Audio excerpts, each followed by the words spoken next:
is absolutely insane. I just wanted to show you guys something real quick because I was completely blown away. So one thing to start off, you may have seen in our previous video that we just did, we had some uh, solar lights strung together to make our own DIY solar panel. First off, again, hello all newcomers, welcome back my fellow Aeternians. As always, it's me, Emperor AP. Hey, Aiden joined in. What's up, Aiden? How are you? Let me see if I can't go ahead and share the stream real quick. You guys have to give me 1 second. I'm going to jump out and jump right. Hey, sorry about that. We have 2 people in. Thank you very much, guys. Go ahead and like the video if you enjoy it. So, again, the other day you would have seen our DIY solar panel. Tiffany's family actually has a solar panel that they're going to be gifting us as well, something that they have had for a long time but never actually used and set up. And it is this bad boy right here. It's pretty big. It can output at peak about 17 volts at about 1 point something amps. And so I am incredibly excited by this because yesterday, which will be part of our next video on our solar power system, our DIY off-grid independent micronational solar power system. Let me show you something. So we had this Duralast battery right here. This thing, it literally came out of, you see all the dirt and gunk and stuff on it. This thing came out of Tiffany's grandparents' yard, right? It's been sitting there for years. This thing yesterday was at 5 volts, which it was at 5.6 volts when we pulled it out of their yard, which is dead, dead. That is unchargeable dead. Like, just really, really, the cells are corroded, the battery acid is diluted, it's bad. So what we did was we went to AutoZone, we picked up some what they call battery fluid, which has some hydrochloric acid in it. I don't recommend you do this at home because it's very dangerous, but we were trying to revive this battery. I have that on film. I'm going to be posting that for our next extension of this series that we do. You may have seen again with the DIY solar panel. But this thing, once we poured the hydrochloric acid in it and tried to fix it up and tried to renew it, actually came out worse. The voltage, once we put we removed some of its battery fluid, added more new battery fluid, measured it, and it ended up being at like 5.25 volts, which was even lower than it was when we pulled it out of the yard. So we were like, oh no, it's broken, it's done, we can't do anything about it, this is game over, this sucks. And so whenever we did that, we were worried because these things are, if you can revive them, it's a great investment. You're spending maybe like $5-7 to get back something that would be like $80-100 normally. And so anyway, we were just so worried about that. And I wish I would have measured the voltage on video the other day to show you guys just how dead this is, but we're going to do it with another battery, so I will prove it another time. Don't take this as pure fact evidence, but I want to show you what we did, and I will actually prove it to you in another stream. So, or in another video. So, once again, we have this solar panel here. What I did was I hooked it straight up to these wires. You can follow the wires all the way down, all the way down, all the way down to this battery. Now, because the wires are connected to that battery right here, if we go ahead and measure on the battery, we're going to connect positive to positive, negative to negative to be safe. I'm going to actually clip this down there so that way we know what we're getting. I will set the multimeter that I'm using onto here so that you guys can see. I'm going to set it to DC. Okay, so we have this positive probe right here. Again, this thing yesterday was completely dead. It was at like 5.25 volts. This is with the solar panel connected. So right now I'm showing you what the solar panel is charging it at. That's 13.12 volts. That's what the solar panel has right now. I will just prove that to you real quick by going over here to where the break in the line is. Recording that as well. So let me extend my thing back out. Okay, have this set up. I'll do it right here. We have this set up. This is the positive, that's the negative. So I'm going to connect to the negative right here, connect to the positive right here, and that's 12.6. Oh no! Hold up. My thing fell out. I have to reattach this. Give me just 1 second, guys. I'm going to set it up so that I can reattach this, and then I will remeasure for you guys. I am incredibly excited about this. So, let me get this guy. Make sure not to short it out. There we go. Okay. We're back in this. Back in action. Okay, so we have that connected like that. Running down to here, we have our negative lead attached there, positive lead right there. This thing is at 13.09 volts. That is about what we had there at the battery. So you can tell this is the end. The sun's coming out more and more, so it's actually going up. This is what we were measuring there at the battery. That is the voltage it's charging the battery at. So that's not what the battery's actual voltage is. That's what this solar panel is charging that battery to. So we're going to run back to our battery here. You can see our batteries right there, setting back up. And now what I'm going to do is I'm going to take this guy right here and I'm going to unwrap it. So this is our negative, this is our ground. This would be the thing that is connecting us. So now we're disconnected. I'll just to prove it another way, I will do both of them, even though it's not necessary because it's DC. Okay, so here's that. Just again to show you that this is still going to result in that 13 volts. There's that. You can see, oh, now it's jumped up to 19 volts. That is absolutely incredible. So right now the unloaded power of that is 19 volts. If you were to put it on there, actually, it might drop down to 13. But real quick, before we get into that, let me touch this guy to here, because now we don't have those leads connected anymore. So now let me touch this guy there. As you can see, that's making connection, even though it's loose connection. Right there, you can see that metal clip is touching. Now we're going to take our positive, touch it to there, and this thing is at 12.30 volts. That is a charged battery.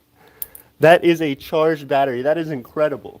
I know for some of you who are normally into the micronational stuff that we're doing, which this is a big part of it, I'm trying to stress, this is crazy. We took a dead battery, we took something that we got for free, revived it, something that you could not have put in your car previously. You know, this is a car battery.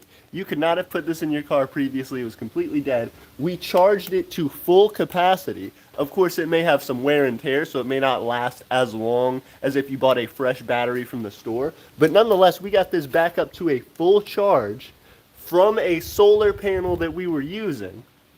Let it sit out overnight. I didn't know if it would work or not. I thought this thing was dead as a doornail. And sure enough, we have a live battery. We have a working battery. This is insane. So now the benefit is we have a number of these batteries, by the way. Her grandparents had a number of these batteries. But that means that now we had one battery, which we knew was low on power, but we charged it up with a manual charging system. And so, with an automatic charging system, I should say. So we charged that thing up, we put it together, and we got it back to 75% of its capacity or whatever that it could handle. So we have one battery that's pretty good. It's running at around 12 volts. This one now that we revived is also running at around 12 volts. So what we can do is string those together and have a larger battery pack, effectively two of the amount of time that one of these car batteries would last us if we were trying to go out on our land and run lights and run whatever. One of these batteries may last us, a few hours of like constant running. You can imagine, if you had your car battery running your car without having your motor turning it over and charging it. This is now something that we can add together with that other battery to have double the power. So we are going to have double the lifetime that we can be, effectively double the lifetime that we can be running all of our lights, all of our backup electricity stuff, all from charging via that one solar panel. That one solar panel right there that we now have access to can charge and revive these batteries so long as we have the battery fluid to put in them, as a very small fraction of the investment that it requires to actually do that. So I'm giving away the game a little bit here, but this is incredible. We are able to start to create our own off-grid solar system by reviving dead, unusable batteries and connecting solar cells from little janky pieces of equipment. We can achieve large scale power. We can run the things that we want to run out on our property by doing this. And we're actively proving that it works. I'm showing you here today that we revived this dead battery. Again, don't take my word for this. Let me prove it to you in a future video where we take another one of these batteries. I'm going to show you the full process where we add the acid, where we measure it. It's going to be dead, so dead in fact that our battery charger won't charge it, and that was the thing we were worried about. This old battery charger that we have, that Tiffany has, most of the new battery chargers that you have nowadays, which is one of the ones that Tiffany has, is automatic. So what it does is if your battery's dead, like you pull it out of your car and it's dead, it's going to be at around 11 volts. So that's a battery that can be recharged but is completely dead. So when you hook that thing up and you set that thing up, it is roughly around 11 volts. And so the battery charger measures for that 11 volts, takes that 11 volts and then jacks it up to around 12. But if you have anything lower than what it can read for, that 11 volts, 10.9 volts or whatever, it won't be able to charge it. It'll say there's no battery connected. And so it won't charge your battery. This thing was at 5 volts yesterday.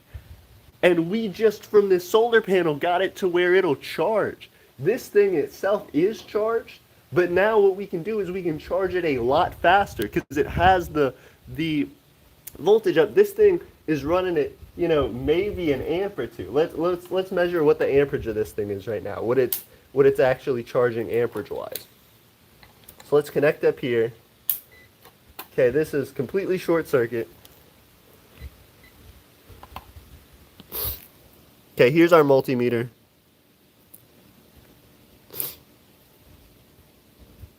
Here's our negative lead. Gonna clip to there. Here's our positive. Hope you guys can see all of this that's happening.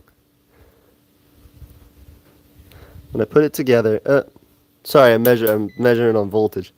Okay, here we go. Amperage, lead, change that around, and what's that guy at? 1.34, 1.44 amps. So that's a pretty good amperage charging. Some of your smaller scale, first off, that shows that that's a pretty powerful solar cell. Some of your smaller scale battery chargers that you will buy that plug into the wall run at about 3 amps. So that's roughly half of a small scale battery charger's 3 amp charging capability. Tiffany's is a 6 amp charging capability, so it can charge this thing really fast. What we're going to do now that we have it up to voltage, I'm pretty sure this thing is good to go because we left it out all night. It's about 1 something p.m. now. But we're going to go ahead and take this thing and throw it onto that battery charger and see how high we can get it. Again, it has fresh battery fluid in it. It has fresh hydrochloric acid. So it may charge up to not exactly brand new, but just about nearly. And that's incredible. From a 100% dead battery, an unchargeable battery, something that was at 5 volts. We took it, replaced the battery acid, and we're able to charge it up using a solar cell to what we needed. Again, that's it's reasonable. That's something that people do, but it wasn't something we thought we had the capability to do. A lot of people charge their batteries via solar cells with something that is like an 11 volt dead battery, something that has discharged but isn't unusable. We revived this thing. That is, oh my goodness, this is beautiful. We're gonna have so much opportunity because we have like 9 of these things. We have like a significant number of these things.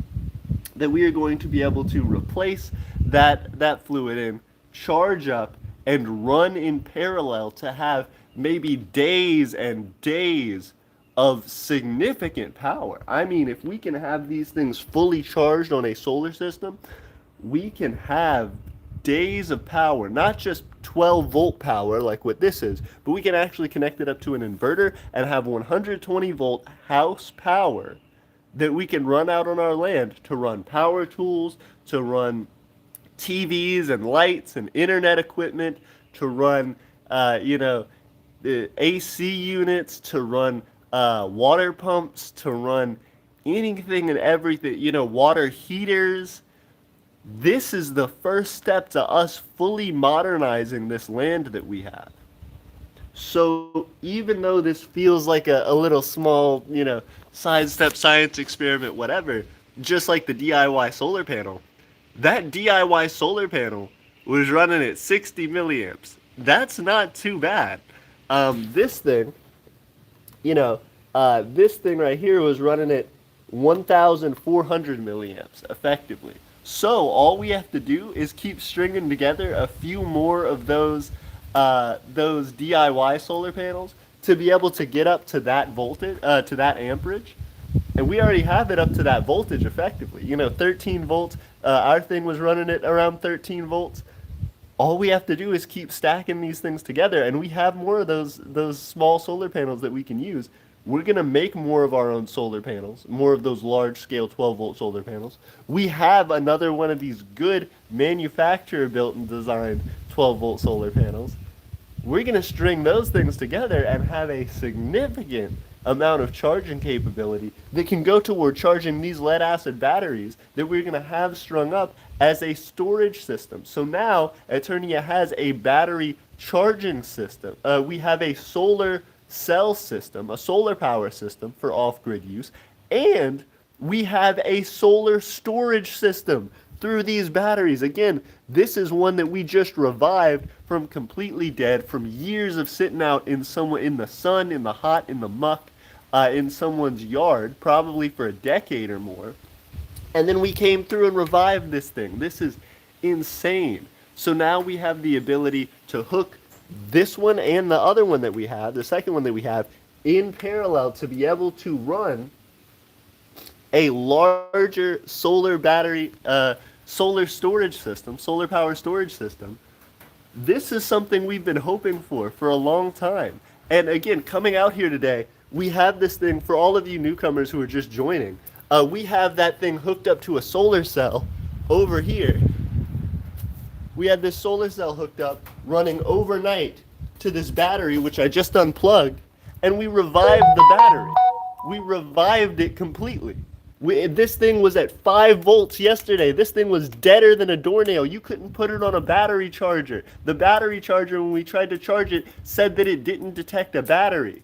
And now we've brought it up to 12 volts, over 12 volts. This thing is at, what is it? I want to check it again because I'm so excited. Let me move from amperage to voltage over again. If I touched this thing on my amperage setting, it would probably fry my multimeter because of how charged it is. Let's see. Okay. I'm going to set up one of my things. Okay, excuse me, guys. I'm going to have to fidget with this for a second. Okay. You guys can see that? Let me see if I can't set this up with my chin or something to show you what I'm doing here. Go right there. Okay. Touching to the negative.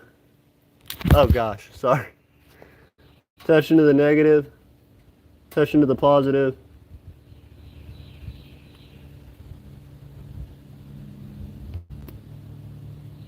.11 volts. I don't know if you guys were able to see that. I hope you were.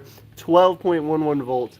This thing is now, even if it's not fully charged to its maximum capability, we can stick this on a battery charger now. This thing is disconnected from that solar cell, and it is running at 12.11 volts. So, you know what I'm going to do? Of course, I'm not going to plug it back into the system right now. I'm going to plug it back into our solar cell. We still got plenty of daylight left to go, and this thing can continue to charge our solar cell, so continue to charge our battery. So of course, that's our plan. We are going to be having this thing hook up straight to there, and run this thing while we continue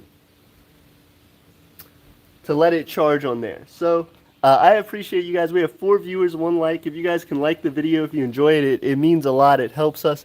But look at that. We can now, let me show you guys the voltage that it's charging at now. So again, we're going to be doing that same setup. I'm going to see if I can't stick this up here for you guys. Let me push that down. Okay. So you can see that. Going to set up, go to DC. Look at this. Going to connect to the negative. If I can hold that on there maybe with my foot or something. See how I'm going to do this. Okay. We have it connected to the negative. If we connect to the positive, this is what the battery's charging it at right now. 12.33 volts. That's higher than it was, so it's going to be climbing a little bit. That'll probably be what that thing comes up to. But right now we're in overcast. Right now there are clouds and stuff that are covering the sun. And we're still at 12.3233 volts. They're 3.4. It's climbing. When this thing is in pure direct sunlight, it's going up to 15, 17 volts. This is absolutely spectacular. And again, we can leave this charging just for the rest of the day and see if it will get up on its own. Yeah, look, the sun's coming back out. 12.7, 12.8, 12.9. Let's see if we get to 13. Come on, 13. Oh, we're dipping back down. It's getting cloudy again. Oh, no. Oh, no. That's all right. Still 12.5. That's enough for this thing to continue charging and continue going. So we're going to continue to let this sit out here all day. Just see how much we can charge it by ourselves independently. This is something we could do out on our land without any battery charger, without any access or necessity for electricity other than what we can generate from the sky. We were able to revive this dead battery that we got for free to working condition. This is incredible. And so part of that thing is in getting this solar panel that hadn't been used in years and getting donated to us by Tiffany's family. Again, the same goes for that for those batteries there that had been sitting in her grandparents' yard for literally decades. But now we have multiple of those that are otherwise unusable batteries, things that if you were to have that charge on a battery in your car, if you went to AutoZone or if you went to a car shop, they would tell you replace that battery. That battery's unusable, unchargeable. You need to get a new battery. And we just fixed it. We just, using chemistry, using the things that we could, we were able to fix it up.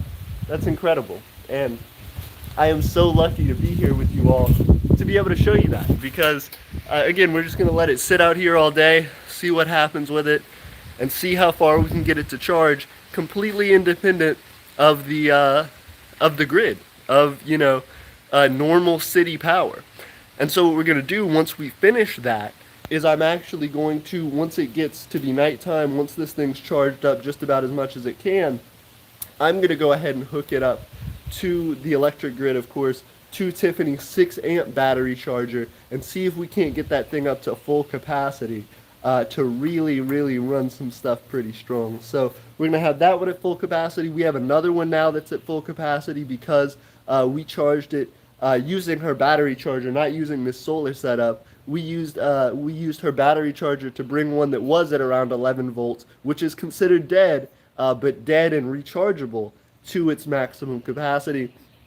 Now we have this one, which was at completely dead, 5 volts, something unchargeable. We were able to replace the battery acid in it, refill it, and charge it now up to over 12 volts, which is considered probably like 75% charge, 65, 75% charge.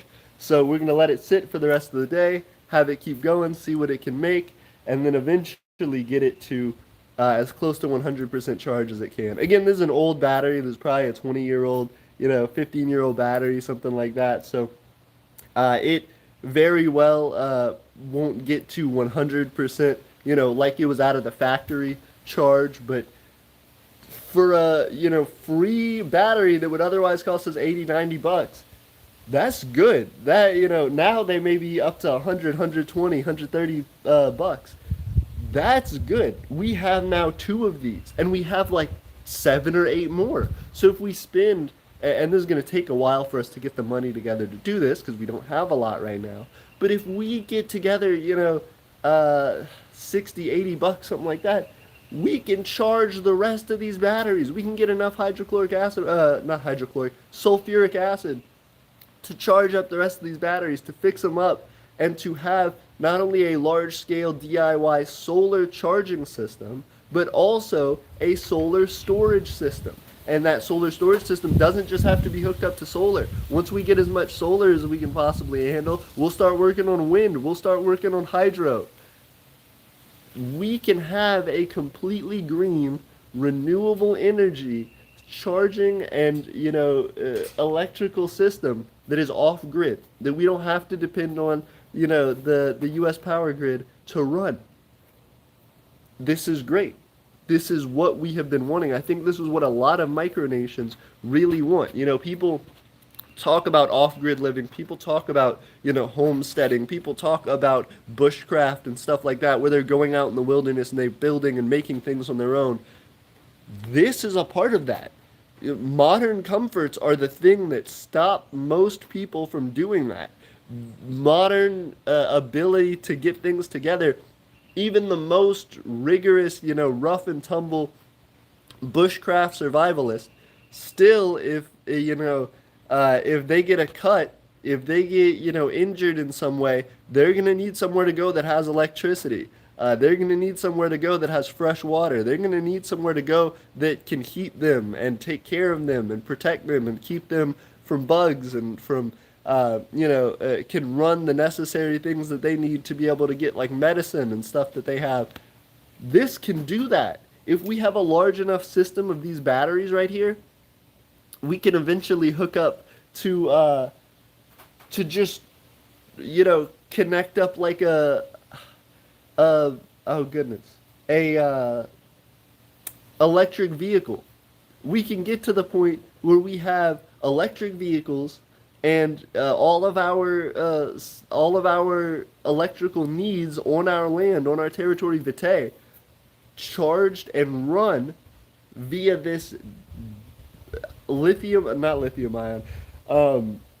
this lead acid battery system from dead batteries. From batteries that effectively people are scrapping and getting rid of, and from solar cells that we're putting together ourselves. Again, this one right here is one that's more powerful. It's one that was designed by a company, manufactured for the purpose, but it's not even a huge solar panel. It's like for someone's DIY little personal use to run like some LEDs and stuff. Like it's like a small scale solar panel. And we were able to do it. We were able to charge up a car battery with that was before considered unsalvageable.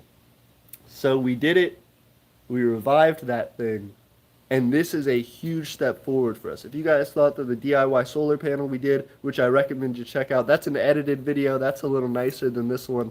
So if you like this one, you'll definitely love that one. But we have DIY solar panels now. We have a solar panel that's a nice professional one, and we can string those two together to make them stronger and to make them more powerful, to be able to charge this at an even higher and even faster rate. And then we can hook up multiple of these batteries that we get functioning and have long-term energy storage capability. So we can run our lights, so we can run everything we need. This is insane. And I'm so lucky to be sharing this with you all, because this is what micronations want. I'm telling you, this is the thing that everybody feels like, oh, well, what are we going to be able to do with, what are we going to be able to do with all these different things? How are we going to be able to truly become like more and more independent? Well, if you're energy independent, that's a huge thing. The biggest thing that micronations are concerned about is, oh, well, you can claim your independence all you want. If you get shut off from the power grid, you're in trouble. And to tell you the truth, even right now, if we got shut off from the power grid, we'd be in trouble. You don't want to do that. But this is, at the current moment, a decent backup. Like, having two of these batteries strung together and being able to use their full storage capability and running them and charging them from a solar panel, or from several solar panels, that can run our lights. If we had just string LED lights, like the lowest energy use lights possible, just for one little Aeternian dwelling, we could run those lights for probably several days off of that right there. So if we all of a sudden there was a tornado that come through and we just had to rely on bare necessities just to keep the lights on, we could do that with this right here that we just accomplished. Before, all we had was the solar panel. Now we have an actual functioning solar power system, a full electrical grid for Aeternia that is in its basic, most primitive state. And right now we can use that for emergency power, which is incredible. We actively have a usable power system, off-grid, DIY, 100% green energy generation and storage system via solar power. I'm in love with it. I'm absolutely bewildered. So I appreciate you guys. I appreciate you guys so much because this is again something that for Aeternia is a big turning point. This is something that is a big milestone, a big step for us in what we are trying to achieve. I know there aren't a ton of people in the stream right now, but anytime somebody asks me, in the future when we have all of our lights running and all of our, different stuff on the land that are running off of this, people are going to ask, oh, well, how'd you do that? How'd you get started? Go watch this video. Go check out when we were just sitting around trying to figure out how are we going to make this work? How are we, we're going to have to buy thousands and thousands of dollars worth of batteries in order to be able to make a DIY system. No, you don't. We revived batteries that people would otherwise have thrown away and said was unchargeable. And we did it. We managed to succeed and revive that battery and build a DIY off-grid solar system. Again, the thing that revived the battery, the power that came to that to charge it up today, was just from a solar panel. Oh, this is insane. This is something that I have been dreaming about for Aeternia for years. It's just taken time and effort, the ability for us to run into the right resources at the right time and to be able to start working on it. We've done it. We have all the pieces. All we have to do now is keep scaling up, which means getting more money together, which is going to be our biggest issue and take the longest amount of time. But once we have that money together, look out, boy, we are coming. I'm so thankful for you all. Once again, I know, all of this may be a little bit hard to understand to some degree. I used a lot of terminology earlier, especially when talking about charging the batteries, when talking about, how this is running. This is cool stuff, guys. We're able to do something incredible. And I